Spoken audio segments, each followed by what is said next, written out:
नमस्कार, मैं डॉक्टर पंकज गौड़ हिंदी साहित्य के इस अविरल अशेष यात्रा में आप सभी का स्वागत करता हूं।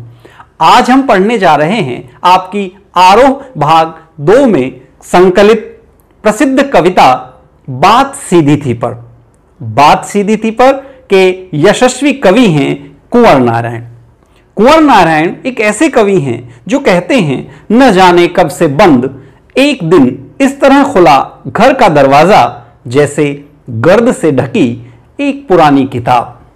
तो गर्द से ढकी एक पुरानी किताब को खोलने वाले इस यशस्वी कवि का जन्म भारत के एक बहुत महत्वपूर्ण राज्य उत्तर प्रदेश में 19 सितंबर सन 1927 को हुआ।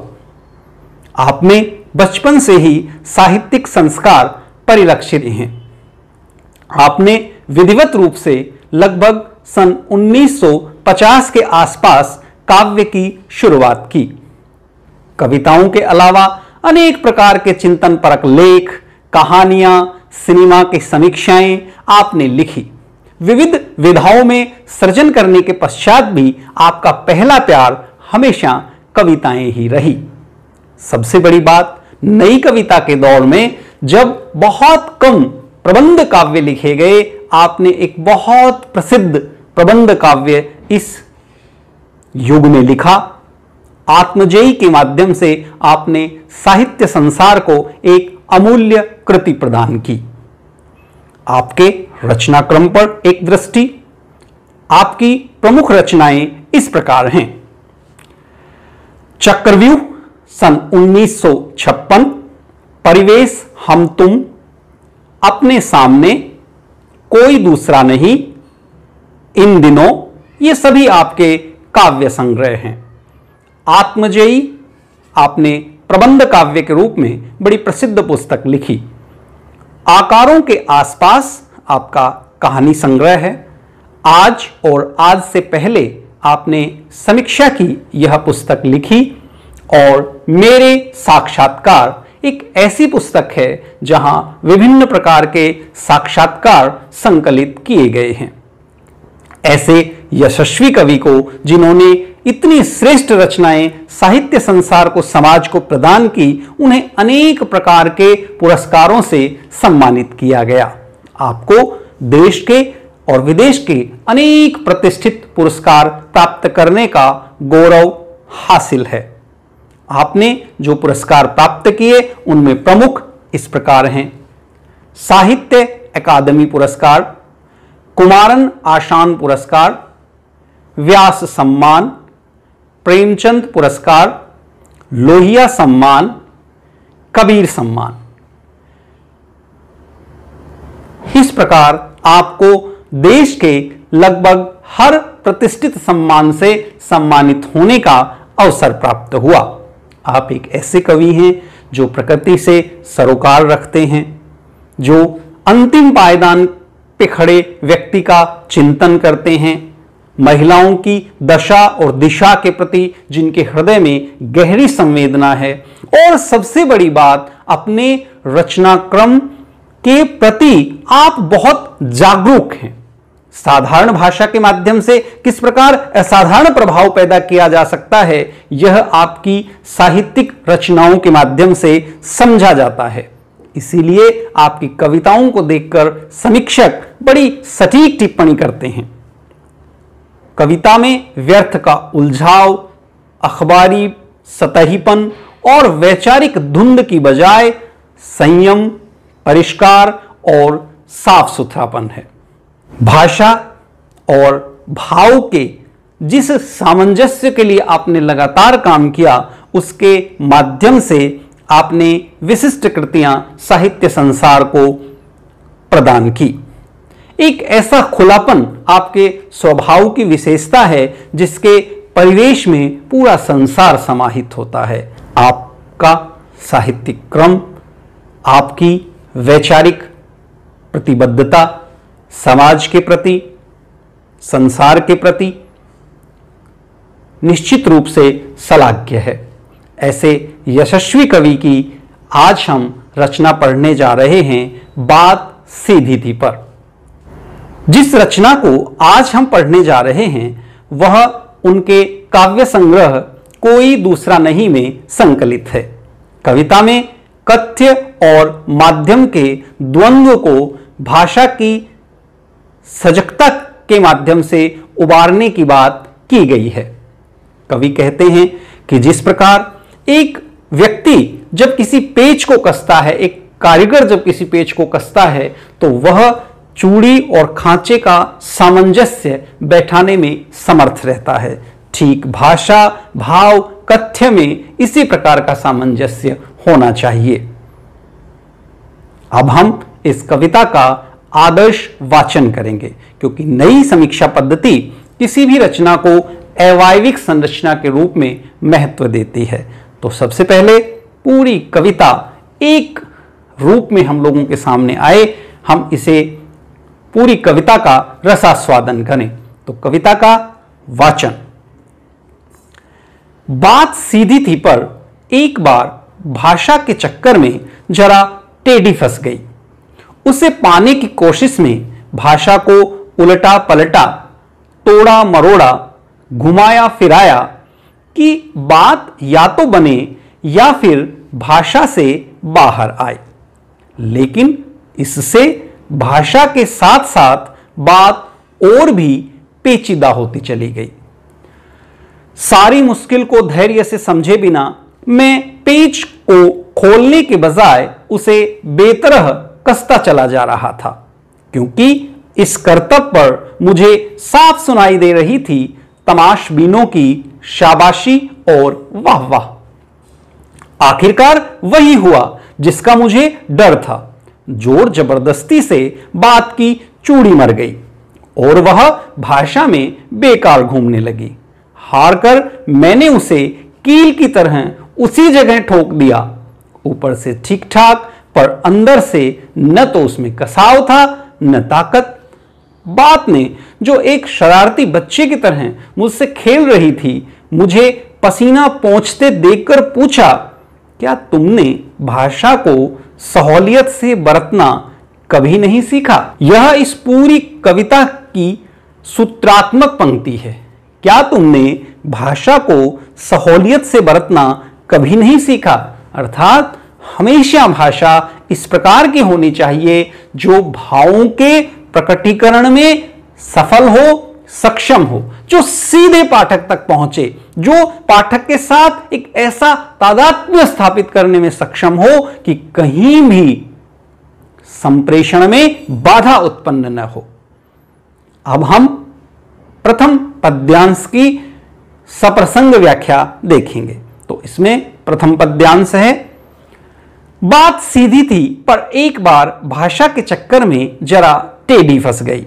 उसे पाने की कोशिश में भाषा को उल्टा पलटा, तोड़ा मरोड़ा, घुमाया फिराया कि बात या तो बने या फिर भाषा से बाहर आए।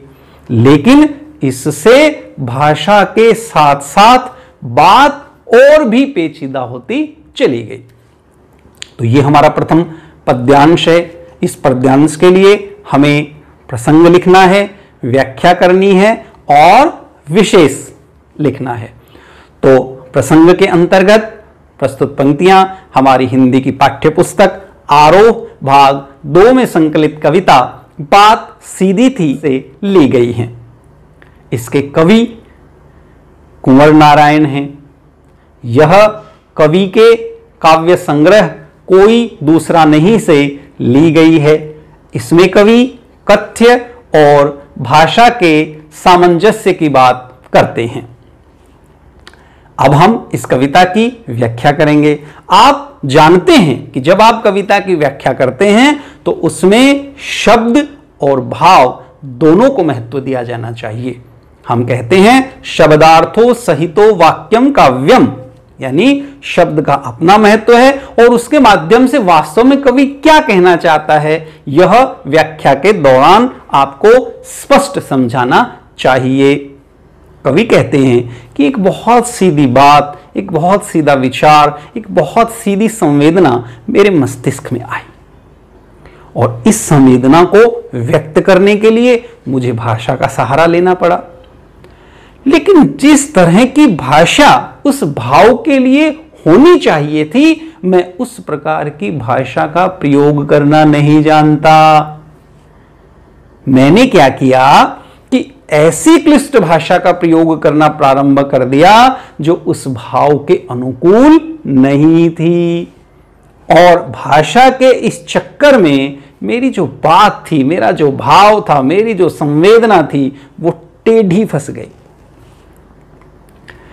अब मैं उस रचना कर्म को प्राप्त करना चाहता था। उसे पाने के लिए, उसे पाने की छटपटाहट में मैंने भाषा को उल्टा पलटा, तोड़ा मरोड़ा, कभी इस शब्द के साथ प्रयोग कर रहा हूं, कभी उस शब्द के साथ प्रयोग कर रहा हूं, घुमाया फिराया। और ये सारी कवायद इसलिए थी ताकि मैं उस रचना कर्म को प्राप्त कर सकूं जो मैं अपने पाठक तक पहुंचाना चाहता हूं, कि बात अपने सही अर्थ में श्रोता तक पहुंचे। लेकिन इस पूरी कवायद का परिणाम यह निकला कि जो बात सीधी थी वह और अधिक पेचीदा होती चली गई, वह और अधिक कठिन होती चली गई। प्रिय विद्यार्थियों, मैं आपको बताना चाहता हूं कि यह नई कविता के दौर में लिखी गई कविता है, और नई कविता में प्रयोग के नाम पर पाठकों को कुछ कवियों ने बहुत बेवकूफ बनाया है। जैसे एक कविता है, काश अगर मैं तोता होता तो क्या होता, तो क्या होता, तो ता होता होता होता। अब इस तरह के जो विचित्र प्रयोग हैं, ये निश्चित रूप से साहित्य संसार के लिए, श्रेष्ठ कविताओं के लिए उचित नहीं कहे जाते। कवि इस ओर हमारा ध्यान खींचना चाहता है। अब हम प्रथम पद्यांश के अंतर्गत कौन कौन सी विशेषताएं आपको विशेष के अंतर्गत लिखनी चाहिए, उन पे बात करेंगे। आप जानते हैं कि विशेष के अंतर्गत हम भाव की बात करते हैं, भाषा की बात करते हैं, छंद, रस, अलंकार, गुण, दोष, भाव साम्यता आदि विविध प्रकार के जो कविता के अंग उपांग हैं, उनकी चर्चा करते हैं, कर सकते हैं, करनी चाहिए। तो इसके अंतर्गत आप विशेष में बता सकते हैं, इस पद्य में कवि ने सहज कथ्य को सरल भाषा में अभिव्यक्त करने की प्रक्रिया पर बल दिया है। सहज, सरल और बोधगम्य हिंदी भाषा का प्रयोग हुआ है। शब्द युग्म, उल्टा पलटा, तोड़ा मरोड़ा, घुमाया फिराया का सटीक प्रयोग किया गया है। साथ साथ में पुनरुक्ति, प्रकाश, अलंकार का प्रयोग है। जरा, पेचीदा आदि उर्दू शब्दों का सहज प्रयोग है। मुक्त छंद है और आत्मकथात्मक शैली है। तो आपने देखा कि कितनी सहजता के साथ कवि ने इस कविता में इतनी साहित्यिक विशेषताओं को समाहित कर लिया है। अब हम कविता का दूसरा पद्य देखेंगे। कविता का दूसरा पद्य है, सारी मुश्किल को धैर्य से समझे बिना मैं पेंच को खोलने के बजाय उसे बेतरह कसता चला जा रहा था, क्योंकि इस करतब पर मुझे साफ सुनाई दे रही थी तमाशबीनों की शाबाशी और वाह वाह। तो प्रसंग जो इसके अंतर्गत आप लिखेंगे वह प्रसंग होगा कि प्रस्तुत पद्यांश हमारी हिंदी की पाठ्यपुस्तक आरोह भाग 2 में संकलित कविता बात सीधी थी पर से लिया गया है। इसके कवि कुंवर नारायण हैं और यह उनके कोई दूसरा नहीं से संकलित है। इसमें कवि कथ्य और भाषा के सामंजस्य की बात करते हैं और फिर आप इसकी व्याख्या प्रारंभ करेंगे। तो कवि कहते हैं कि जिस कथ्य को मैं अपनी भाषा के माध्यम से व्यक्त कर रहा था, उसमें मेरे सामने बहुत प्रकार के विचित्र संकट पैदा हो गए, मुश्किलें पैदा हो गई।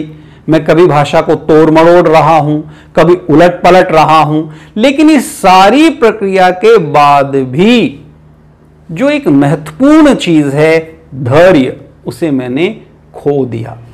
मैंने यह नहीं समझा कि वास्तविक समस्या कहां है, उसका निदान कैसे हो, और ठीक उस कारीगर की तरह, उस मिस्त्री की तरह जो किसी पेच को खोलने की बजाय जब वह ठीक से सेट नहीं हो रहा है, खांचे में फिट नहीं हो रहा है, तो कसता चला जाता है। मैं भी भाषा के साथ इसी प्रकार के भयावह प्रयोग करता चला गया, और इन करतबों के पीछे एक और बड़ा कारण था। कारण क्या था कि मुझे साफ सुनाई दे रही थी तमाशबीनों की शाबाशी और वाह वाह। ऐसे लोग ढेलन सो लगाए आए मेलत सभा के बीच, जिनके लिए लोगन कवित की वो खेल करी जानो है, जिनके लिए कविता एक खेल है, उन तमाशबीनों ने मेरी प्रशंसा की। वाह कैसा सुंदर आप लिखा है, वाह कितना महत्वपूर्ण आपने लिखा है। लेकिन कवि कहते हैं कि मैं भी उनके चक्कर में आ गया, मैं भी ऐसा ही लिखने लगा जिसका कालजयी महत्व हो न हो, जिसका लोकमंगलकारी महत्व हो न हो, जिसमें सत्यम शिवम सुंदरम हो न हो, पर बस वह साहित्य वाहवाही लूट सके। ऐसा मंचीय साहित्य मैं लिखने लगा, और उसका कारण था तमाशबीन, तमाशबीनों की वाह वाह। तो कहीं न कहीं कवि संदेश देते हैं कि किसी भी वरिष्ठ साहित्यकार को, कवि को इस प्रकार के तमाशबीनों से बचना चाहिए, और इस प्रकार के साहित्य की सृजना करनी चाहिए जो लोकमंगल का भाव रखता हो, जिसमें केवल और केवल भाषी भौणापन या दिखावापन ना हो। इस द्वितीय पद्यांश के अंतर्गत आप विशेष के अंतर्गत बता सकते हैं, यदि कवि में धैर्य नहीं है तो तमाशबीन कविता का तमाशा बनवा देते हैं। अतः किसी भी कवि को इसके प्रति सचेत रहना चाहिए। कथ्य तथा भाषा का सामंजस्य समाप्त हो जाता है। कर्तव्य शब्द में गहरा व्यंग है। सहज सरल तथा बोधगम्य हिंदी भाषा का प्रयोग हुआ है। शब्द योजना सर्वथा उचित वह सटीक है। मुश्किल, कर्तव्य, साफ, तमाशबीन, शाबाशी आदि उर्दू के शब्दों का सफल प्रयोग है। पेच खोलना की बजाय उसे कसने में दृश्य बिंब की योजना बहुत सुंदर बन पड़ी है। मुक्त छंद का प्रयोग है और आत्मकथात्मक शैली है जो इस पूरी कविता में हमें दिखाई देती है। और आप देखते हैं कि कवि की भाषा पूरी कविता में आम फहम की भाषा है। वे शब्द यत्र तत्र सर्वत्र ले रहे हैं और लोक प्रचलित शब्दों का प्रयोग इस कविता में करते हैं। अब हम इस कविता के अंतिम पद्यांश की व्याख्या करेंगे। तो कविता का अंतिम जो पद्यांश है वह इस प्रकार है।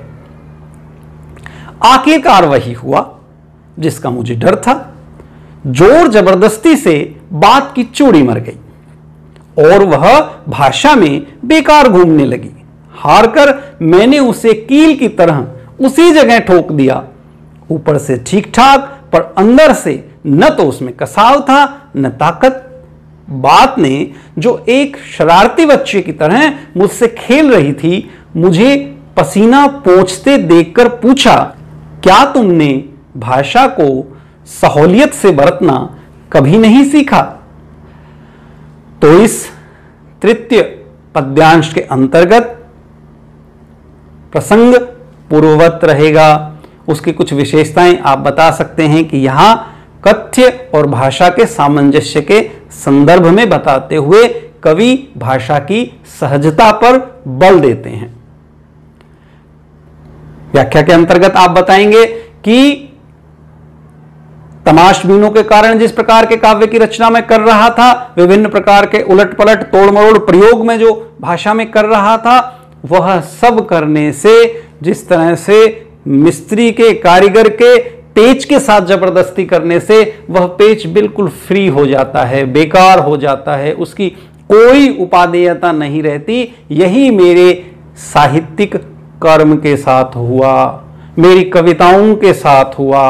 वह जो शब्दों का खेल था वह किसी काम का नहीं रहा। काव्य रस को हम कहते हैं रसो व स, ईश्वर से हम उसकी तुलना करते हैं।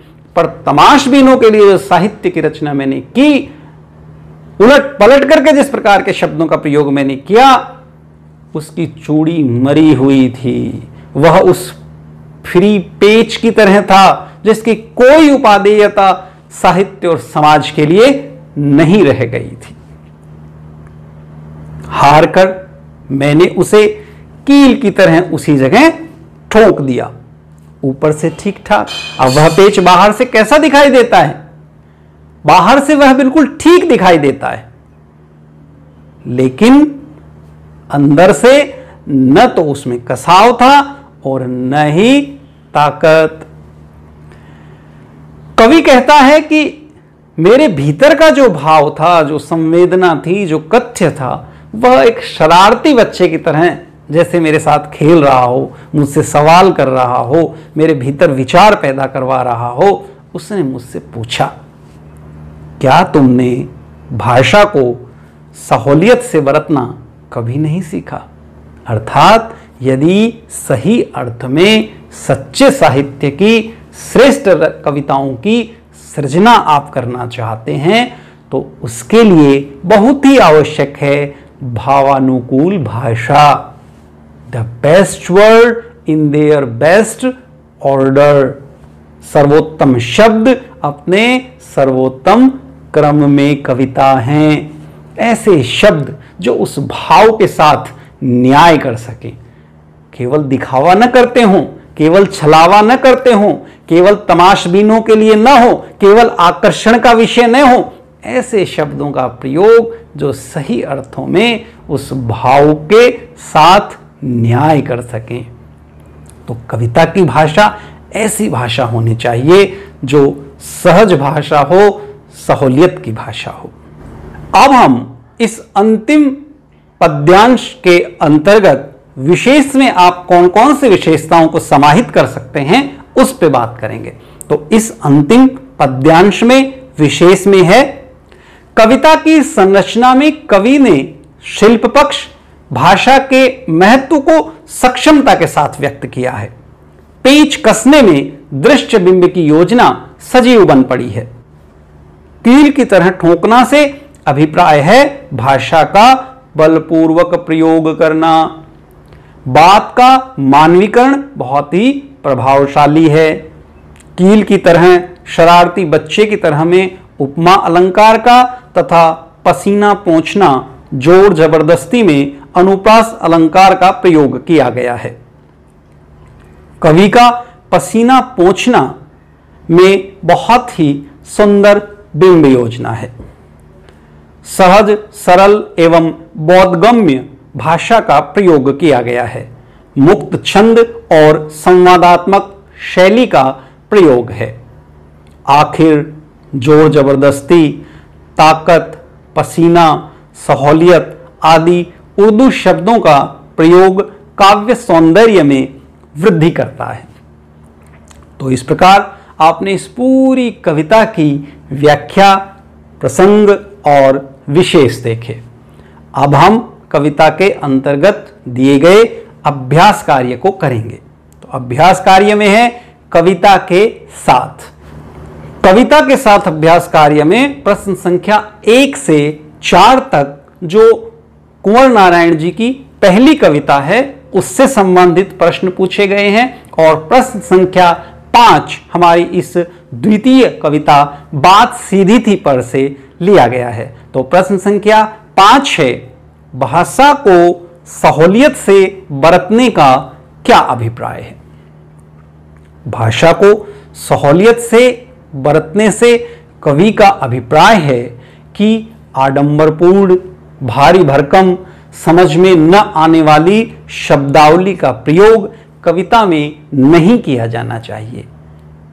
जो कुछ कवि कहना चाहता है वह सहजता के साथ व्यवहारिक रूप से आम भाषा में कहे, ताकि जैसा वह महसूस करता है वैसा ही अपने श्रोता तक, पाठक तक पहुंचाया जा सके। अगला प्रश्न है प्रश्न संख्या 6। बात और भाषा परस्पर जुड़े होते हैं, किंतु कभी कभी भाषा के चक्कर में सीधी बात भी टेढ़ी हो जाती है। कैसे? इस कविता के माध्यम से पूरी कविता का केंद्रीय विचार यही है कि भाव और भाषा में सामंजस्य होना चाहिए।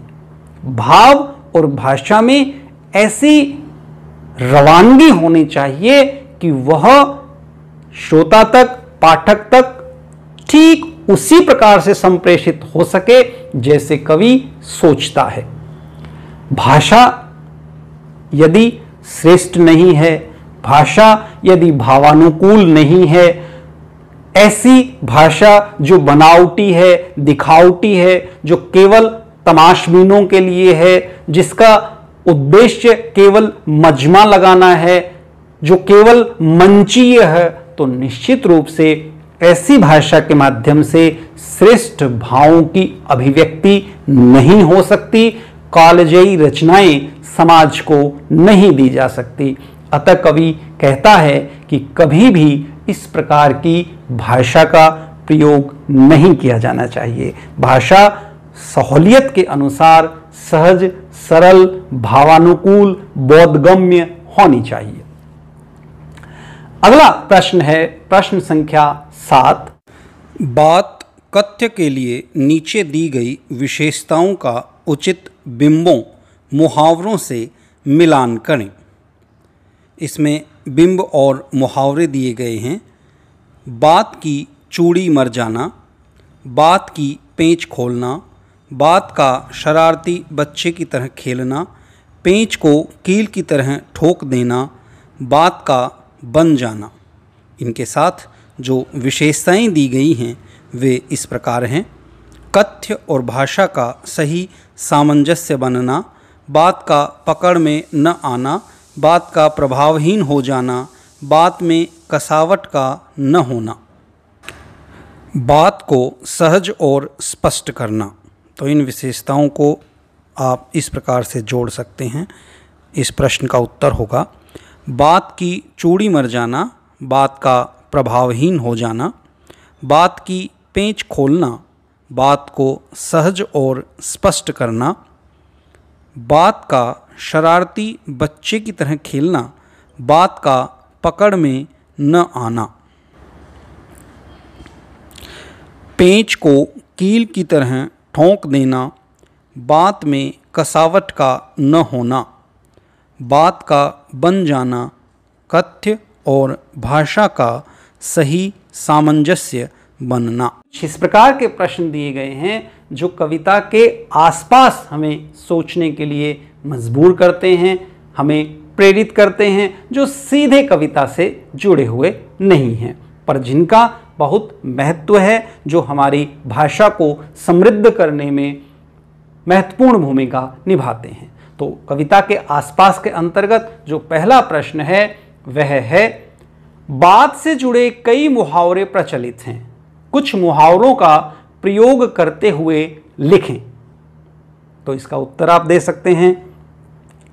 बातें बनाना कोई तुमसे सीखे, बात का बतंगड़ बनाना, कालू का काम बात का बतंगड़ बनाना है, बात का धनी होना मोहन की इज्जत है क्योंकि वह अपनी बात का धनी है, बात रखना सोहन ने मजदूर नेता की मांग मानकर उसकी बात रख ली, बात बढ़ाना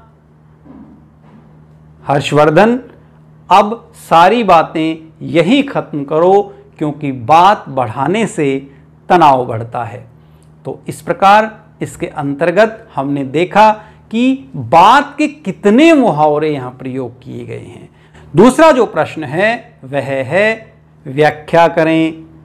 जोर जबरदस्ती से बात की चूड़ी मर गई और वह भाषा में बेकार घूमने लगी।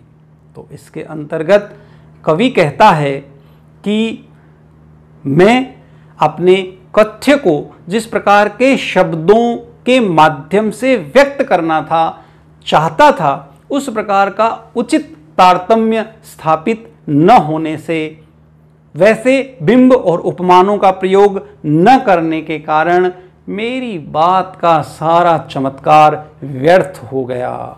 सही अर्थों में वह प्रभावशाली, आकर्षक नहीं रही, उसका प्रभाव समाप्त हो गया और बात की चूड़ी मर गई। जैसे किसी पेच की चूड़ी मरने के बाद उसकी तमाम उपादेयता समाप्त हो जाती है, जिस उद्देश्य के लिए उसे वहां लगाया गया है वह किसी काम का नहीं है। ठीक इसी प्रकार यदि कविता में भाषा की चूड़ी मर गई तो वह केवल शब्दों का तमाशा है। इसके बाद कुछ प्रश्न चर्चा कीजिए के अंतर्गत शामिल किए गए हैं, ताकि आप अधिक से अधिक कविता के बारे में चर्चा परिचर्चा अपने साथियों से, मित्रों से, गुरुजनों से, परिवारजनों से करें और इसके माध्यम से आपके बोध में, ज्ञान में वृद्धि हो। तो इसके अंतर्गत पहला जो प्रश्न दिया गया है वह है, आधुनिक युग में कविता की संभावनाओं पर चर्चा कीजिए। आधुनिक युग में कविता में अकूत संभावनाएं हैं, क्योंकि कविता आपको समर्थ भाषा देती है, कल्पनाशीलता को विकसित करती है, आपकी संवेदनाओं को जागृत करती है और इन चीज़ों की भावी मनुष्य को आवश्यकता है। कविता क्या है, इस पे बहुत विचार हुआ है। सत्यम शिवम सुंदरम को कविता कहा गया है। रमणीयार्थ प्रतिपादक वाक्यम काव्यम को कविता कहा गया है। और आधुनिक युग में भी जब हम एकाकीपन से जूझ रहे हैं, जब हम अपनी संवेदनाओं को मृत पा रहे हैं, संवेदनहीन हो गए हैं, तो ऐसे में कविताओं की बहुत आवश्यकता है। मैं धूमिल को आपके सामने रखना चाहूँगा। धूमिल कहते हैं कविता क्या है? कोई पहनावा है, कुर्ता पजामा है? ना भाई ना, कविता शब्दों की अदालत में खड़े बेकसूर आदमी का हलफनामा है। यह खाने कमाने की चीज़ है, चरित्र चमकाने की चीज़ है? ना भाई ना, कविता आधुनिक भाषा में आदमी होने की तमीज़ है। तो कविताएं आपको आदमी होने की तमीज़ सिखाती हैं। कविताएं बेकसूर होने के बाद आपका हलफनामा बन जाती हैं। कविताएं आपकी संवेदनाओं को जीवंत जागृत करती हैं, जिसके कारण आप समाज के लिए और अधिक उपयोगी बन जाते हैं, आप लोक कल्याण में प्रवृत्त हो पाते हैं। इसी प्रकार आप अपने साथियों के साथ और विविध पुस्तकों के माध्यम से अपने गुरुजनों के साथ इस विषय पर चर्चा करेंगे। अगला प्रश्न है, चूड़ी, कील, पेच आदि मूर्त उपमानों के माध्यम से कवि ने कथ्य की अमूर्तता को साकार किया है। भाषा को समृद्ध व संप्रेषणीय बनाने में बिंबों और उपमानों के महत्व पर परिसंवाद आयोजित कीजिए। देखिए, बिंब और उपमानों का बहुत महत्व है। आप निराकार अमूर्त चीजों को भी इन उपमानों के माध्यम से, बिंबों के माध्यम से व्यक्त कर सकते हैं। आचार्य रामचंद्र शुक्ल ने एक वाक्य लिखा है कि वैर क्रोध का अचार या मुरब्बा है। अब वैर क्या है? अमूर्त चीज है। क्रोध क्या है? अमूर्त चीज है। आपको किसी पे गुस्सा आया और आपने अपने गुस्से को दबा लिया कि इस गुस्से का इस्तेमाल मैं कभी बाद में करूंगा। ठीक ऐसे ही जैसे आम का हमने अचार डाल दिया ताकि आम को बाद में इस्तेमाल किया जा सके, तो आम के अचार के मुरब्बे के मूर्त रूप के साथ भावों की अमूर्त तुलना के माध्यम से एक वाक्य में कवि कितनी संजीदगी के साथ हमें अपनी बात समझा देते हैं, समीक्षक हमें अपनी बात समझा देते हैं। इसी को हमें विविध प्रकार की रचनाओं के माध्यम से सीखना चाहिए। इसके लिए आप अभ्यास करें। उसके बाद आपसदारी के अंतर्गत जो प्रथम प्रश्न है वह पहली कविता से संबंधित है और द्वितीय जो प्रश्न है वह है प्रताप नारायण मिश्र का निबंध बात और नागार्जुन की कविता बातें ढूंढकर पढ़ें। तो इसे विद्यार्थी स्वयं करेंगे। इस प्रकार आज के इस कालांश में आपने बात सीधी थी पर कविता, जो कुंवर नारायण जी की बहुत प्रसिद्ध कविता है और जिसकी अपनी अनेक ऐसी विशेषताएं हैं जो लगातार आपके साथ रहेंगी, उसे पढ़ा। आप निरंतर इस कविता को पढ़ें, इसका अभ्यास करें, इसे कंठस्थ करें। निश्चित रूप से यह एक बहुत ही शानदार कविता है जो आपके भाषिक सामर्थ्य को, जो आपकी कल्पनाशीलता को, जो आपके वैचारिक सामर्थ्य को विकसित करेगी। बहुत बहुत धन्यवाद। आपका दिन शुभ हो।